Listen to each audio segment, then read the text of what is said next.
こんばんは、春パイロットきよきよです。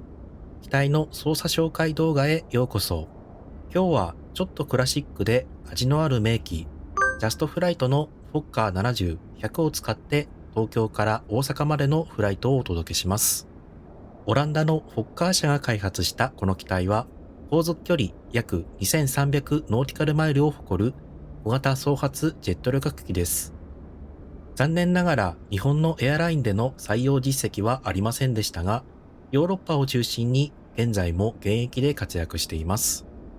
今回のフライトでは、この機体の基本操作である LNAV、VNAV、オートスロットル、そして ILS によるアプローチまで一連の流れをわかりやすく解説していきます。それでは早速始めていきましょう。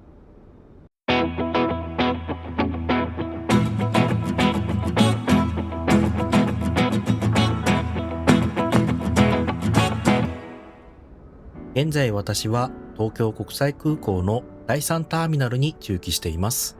今回は少し長めの胴体を持つフォッカー100をチョイスしました。まずはシフトプラス C でコックピットへ入ります。キャプテン席左側の EFB を開き、エアクラフトタブを選択しましょう。もしすでにエンジンが始動している場合は、コールド&ダークを押して完全にシャットダウンされた状態にします。続いて GPU を押し、外部電源を接続します。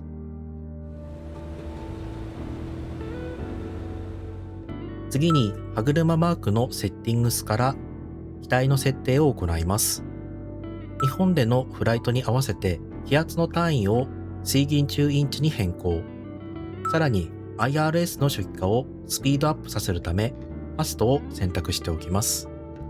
今回はフライトプランの作成に SIM ブリーフを使用します。ホーム画面に戻り、セッティングスからご自身の SIM ブリーフパイロット ID を入力してください。これでフライトプランの読み込み準備は完了です。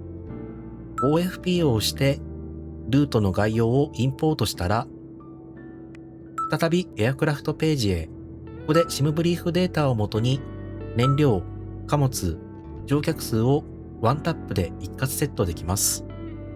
手動の場合は点滅している数字を調整することで簡単にセット可能です。視点をオーバーヘッドパネルに移します。先ほど接続したバッテリーと外部電源をオン。非常灯をアームにセットします。中央にある IRS のノブの真ん中をクリックし、右に回してナブモードに切り替えます。続いてナブ&ロゴライト、シートベルトサイン、禁煙サインをそれぞれオンにします。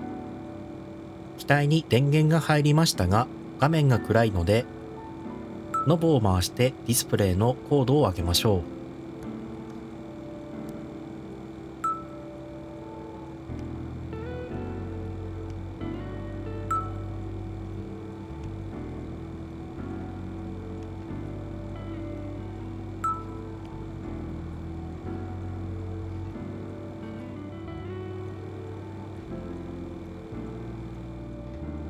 次に各種警報システムのセルフチェックを行います。まずはエンジン火災警報。続いて APU。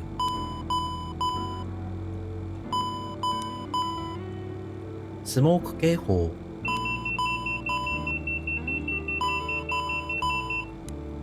そして最後に警告灯の弾切れが発生していないか順番にチェックしていきます。それでは MCDU に今回のフライトプランを入力していきましょう。イニットを押します。ジャストフライトのこの機体は SIM ブリーフからのルートインポートに完全対応しています。EFB でルートの概要を読み込んでおけば、出発地と目的地をつなげたそれぞれ東京と大阪を示すRJTT、RJOO と入力してあげるだけで OK です。一瞬でルートが読み込まれました。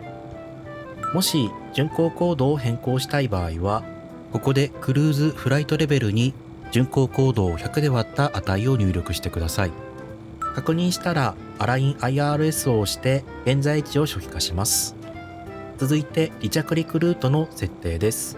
F プランを押し、一番上にある出発空港コードの左側をクリックして SIT を選択します。右側に滑走路、左側に離陸ルートの一覧が表示されるので、今回は滑走路16レフトと落札4デパーチャーを選択します。見つからない場合は上下キーでスクロールしてください。インサートをしてフライトプランに反映します。同じ手順で到着空港のアプローチルートを設定します。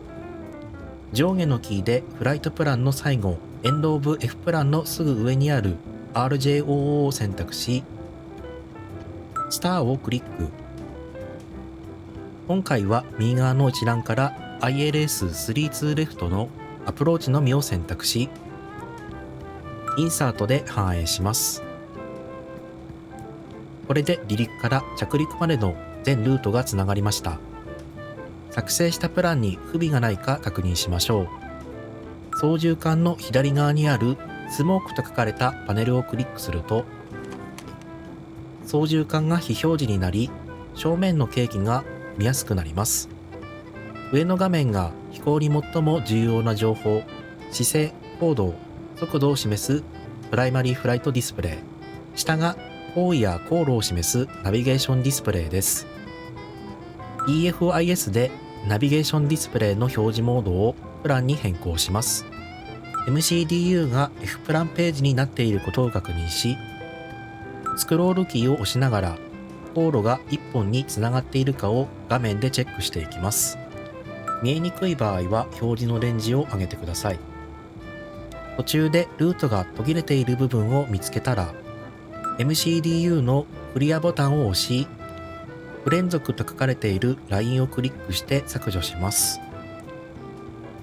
これできれいにルートがつながります。確認が終わったらナビゲーションディスプレイのモードをマップに戻しておきます。次は離陸パフォーマンスの設定です。EFB のパフォーマンスページを開きます。ここではフラップの設定や滑走路長、天候、重量などの計算が必要ですが、ここでも SIM ブリーフと現在のライブ天候を連動させて一気に入力することができます。右上のエアクラフト、SIM ブリーフ、ライブ、WX を順番に押していきましょう。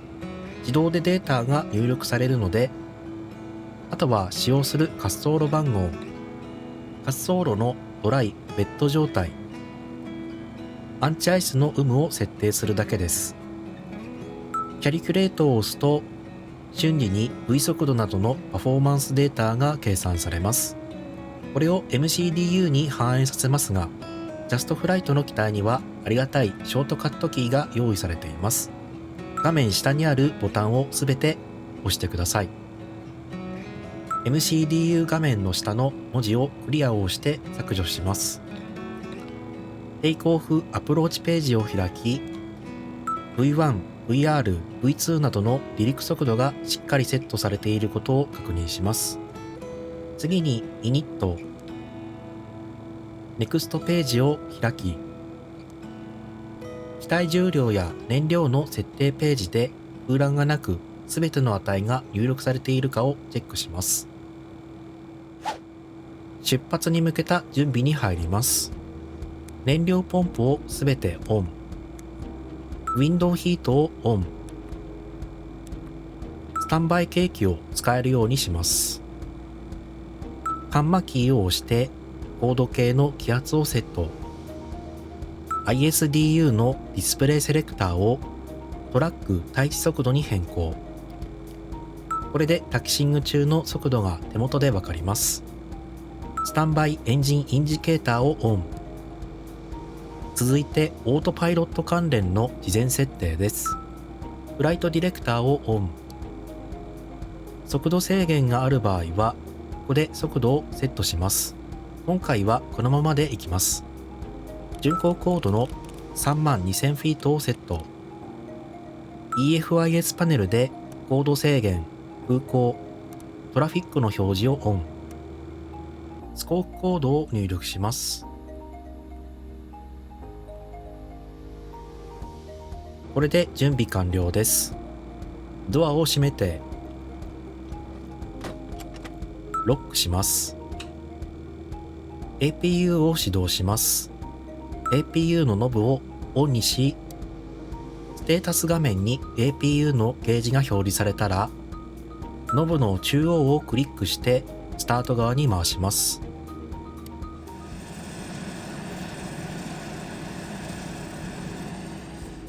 ディスプレイにアベイルと表示されたら、外部電源とチョークを外します。ビーコンライトをオンにし、パーキングブレーキを解除してプッシュバックを開始します。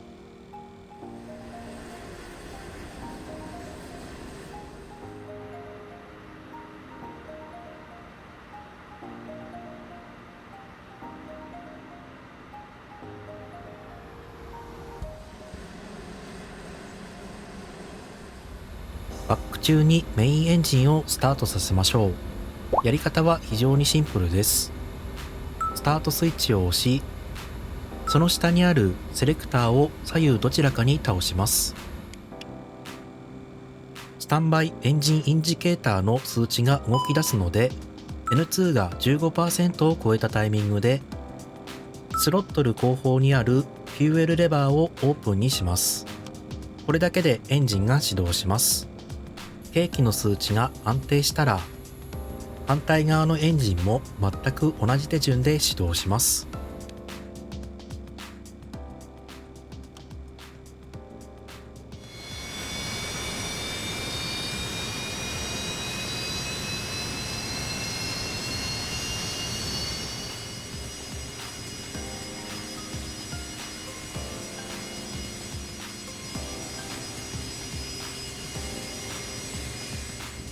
両方のエンジンが安定したら、スタートスイッチをオフ、APU をオフにして、プローブヒートをオン、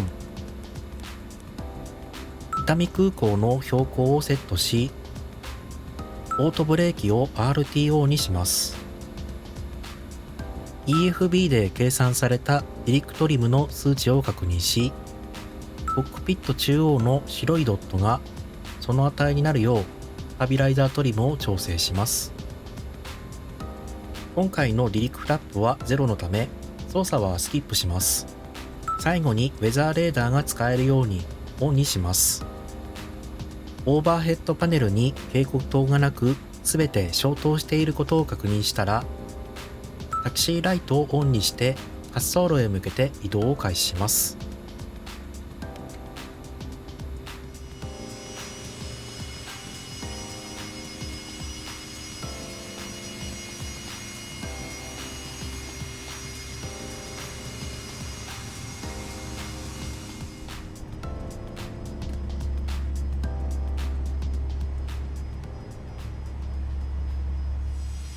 滑走路の手前に到着しました。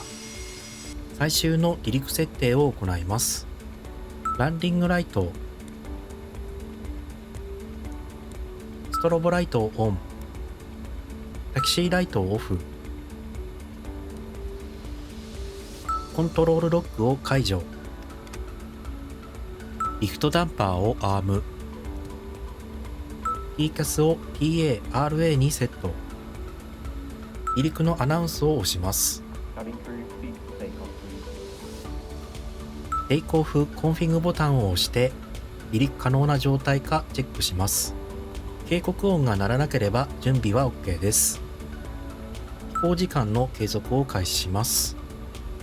滑走路の安全を確認して進入します。オートスロットルボタンを押し、コントローラーのトガスイッチを押すか、フライトディレクター近くにある隠しネジをクリックします。オートスロットルが作動し、機体が加速していきます。ローテートの声とともに操縦桿をゆっくりと引き離陸してください。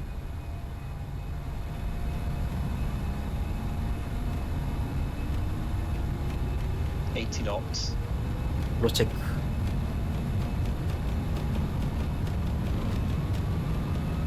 V1, rotate.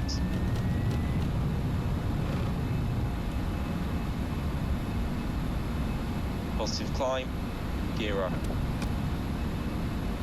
まずはピッチ8度を目安に安定させましょう。その後は速度が V2 プラス10ノット以下にならないようピッチをコントロールします。高度が1500フィートを超えたらオートパイロット、ナブ、プロファイルの3つのボタンをオンにします。エアバス機のように速度と方位の表示がラッシュ表示になれば FMS による自動飛行が正常に作動している証拠です。ウェザーレーダーをナビゲーションディスプレイ側に表示させます。高度1万フィートを通過したらランディングライトとシートベルトサインをオフに。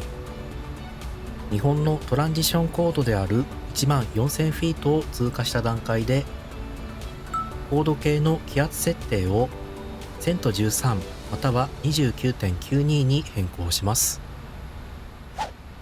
ここでフォッカー70、100のオートパイロットについて少し解説します。基本的には現代のエアバス A320 シリーズと非常によく似た設計になっています。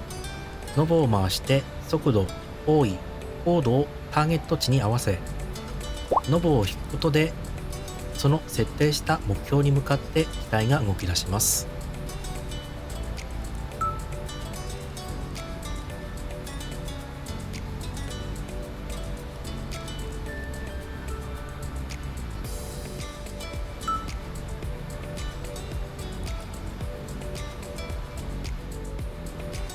逆に各ノブを押すとその瞬間の速度、方位、高度を維持します。例えば上昇中に高度ノブを押せばその高度で即座に水平飛行に移ることができます。バーティカルスピードに関してはホイールを上下に動かすだけで直感的に上昇、降下率をコントロールできます。VOR ローカライザーは従来の無線標識やローカライザーを補足する際に使用します。そして最後のランドは ILS の電波に沿って着陸する際に使用します。こんな感じに操作感はほぼエアバスです。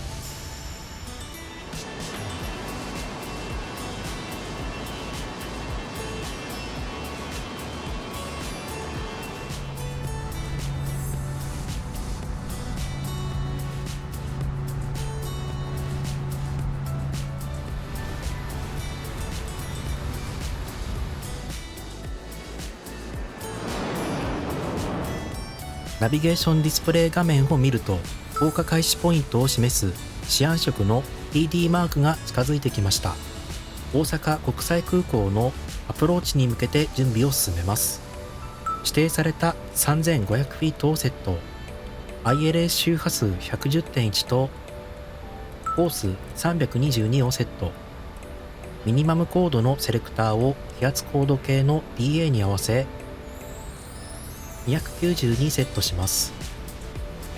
トップオブディセントの手前でオートパイロットのプロファイルボタンを2回押します。これでオートパイロットのモードにディセントモードが予約され、トップオブディセントを過ぎると自動降下がスタートします。もし降下している最中に速度が下がりにくい場合はスピードブレーキを適宜使用して減速してください。オートブレーキを設定します。今回の大阪の滑走路は 3000m と十分な長さがあるためローを選択します。もし短い場合はミディアム、ハイにしてください。 EFB を開いて着陸速度を計算します。離陸時と同じように右上にあるシムブリーフとエアクラフトの値を読み込んでフラップやオートブレーキ、滑走路のドライ・ウェット状態を選択します。キャリキュレートをして計算を実行。今回の最終アプローチ速度は136ノット、フラップは25です。MCDU のアプローチを開いてフラップを25にセットしておきます。着陸速度もウィンドに値を入力して136にセットします。高度14000フィートを通過したため、ハンマキーを押し、気圧計を現地の QNH にリセット。1万フィートでランディングライトとシートベルトサインを再びオンにします。今回は晴れているので、ウェザーレーダーをオフにします。ILS の電波が確認できるよう、アプローチ VOR を押します。電波を正常に捉えると、マゼンタ色のダイヤマークが表示されます。空港に近づくにつれて、機体は自動的にスピードを落としてくれます。速度の低下に合わせて、順次フラップを展開していきましょう。オートパイロットのランドをオン。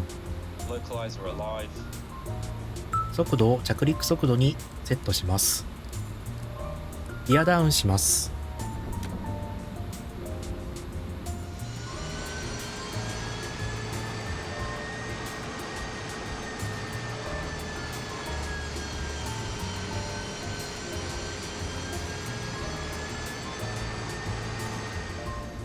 オートパイロットのモードが GS ロックに切り替わり、ILS による降下が始まりました。リフトダンパーをアーム。ナビゲーションディスプレイの表示をローズに切り替えます。万が一のゴーアラウンドに備え、進入復興コードの5000フィートをあらかじめセットしておきます。オートパイロットとオートスロットルを解除し、ここからはマニュアル操作で着陸します。速度が赤い失速領域に入らないよう注意してください。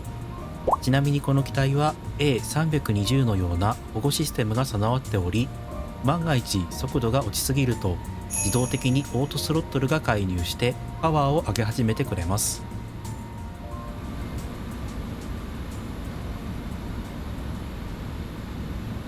50, 40, 30, 20, 10.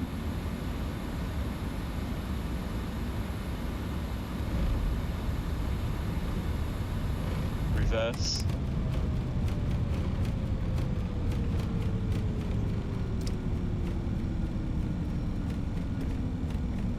Sixty knots.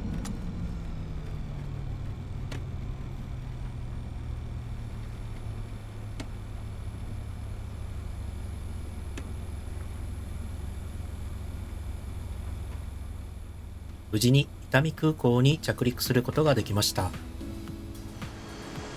というわけで今回はジャストフライトのフォッカー70-100で東京から大阪までのフライトをお届けしました。フォッカーというクラシックな名前でありながら、コックピットシステムや挙動の思想はほぼエアバスそのもの。A300 や310といった機体の知識があれば、すんなりと応用が利く非常に洗練された機体です。アドオンとしての価格は1機あたり約1万1300円と少しお高めなのがネックではありますが、自動化がしっかり作り込まれており、クラシックでありながらストレスなく気軽にフライトを楽しみたい方には間違いなくお勧めできる完成度です。気になった方は概要欄にリンクを貼っておくので、ぜひチェックしてみてください。それではまた次回の動画でお会いしましょう。良いフライトを。